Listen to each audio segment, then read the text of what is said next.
Alright, all my Star Wars fans, it is now time to talk about the newest piece of content coming to us from Disney Plus and Lucasfilm, that being Tales of the Jedi. When this series was announced, I was eagerly excited since not only is it Star Wars animation, which has proved to be very good with the many different shows we have gotten, but also it is the return of more storytelling from Dave Filoni.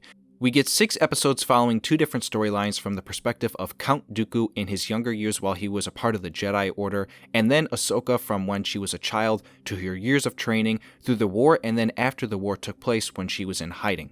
Overall, I have to say, these 6 episodes work great for the short amount of time that we got with each one.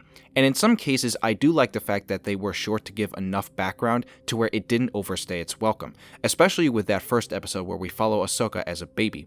I think each episode brought a lot of great storytelling and building to the lore of each character.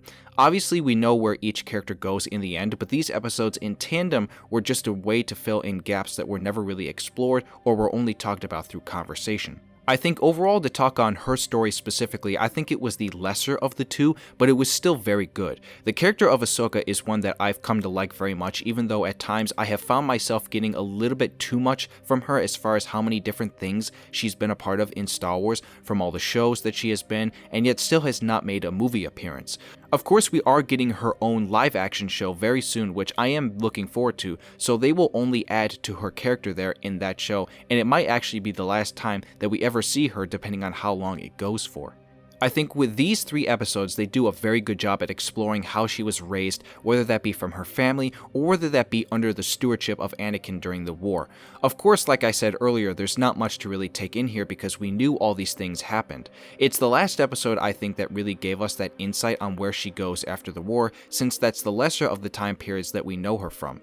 While on a farm away from fighting, she's ratted out and an Inquisitor comes to find her, and it sparks the part of her story where she gets her gray lightsabers from, since she does defeat the Inquisitor and takes his crystals to use. My only minor issue with this episode was the fact that she won the fight so quickly. I think they brushed past the idea whether she still had her training in her, and she won the fight without any sabers. Obviously, she is a very experienced and great Jedi, and we know she doesn't die here, but still I thought I'd point that out. Other than that, the only other thing I can point out about her 3 episodes that I thought was a little off was the animation in the first episode. I noticed at times it looked a little rough. And with that concludes her story, and now I want to move to the big one with Dooku. His 3-episode arc was fantastic, and overall tells the story of where he started in the Jedi Order as we follow him through the years once he got to his fall to the dark side before the war began. The first 2 episodes were basically a setup to the 3rd episode where he does eventually fall. He goes through a few situations and events that really change his beliefs on where the Jedi are and how he views himself in that particular spot in his life. And I love how Qui-Gon Jinn also is a presence in the show for a little bit since he is his apprentice, which ultimately is the precursor to what takes place in episode 3. When we find out that episode 3 takes place during the Phantom Menace at the beginning, and at the end, right after Qui-Gon Jinn is killed by Maul, I was so entranced by what took place next. He goes to the secret spot on Coruscant where Palpatine always meets with people and finds him in a fight with Yaddle, who by the way is voiced by the great Bryce Dallas Howard. Because of his portrayal to the Jedi Order, he must either go back to Justice or die at Yaddle's hands. He ends up killing her, and that is how the episode ends, basically summoning the beginning of his turn to the dark side. I love this 3-episode arc for who his character is, and again was just enough to give me an idea as to where he came from before the war began, and before we got a show like Clone Wars where we follow him quite a lot.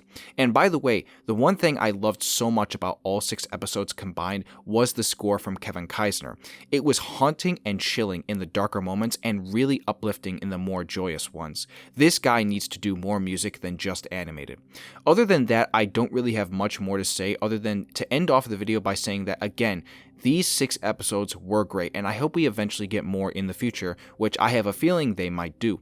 Maybe they can get some 3-episode arcs around the Jedi like Plo Koon, Mace Windu, Aayla Secura, and so many more that we don't know a whole lot about.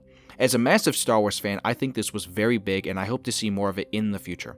As it stands, this just came out and we also have Andor on right now, which is incredible, and then we have Mando Season 3 coming soon. So it is a good time to be a Star Wars fan. And I want to hear all your thoughts down below below in the comments. What did you think of the 6 episodes, and do you hope to see more? What characters would you want to see next? Also, if you enjoyed the video, be sure to drop a like, and if you are new to the channel, please hit that subscribe button if you want to see more. I hope everyone here has a great rest of the day, and I will see you in the next one.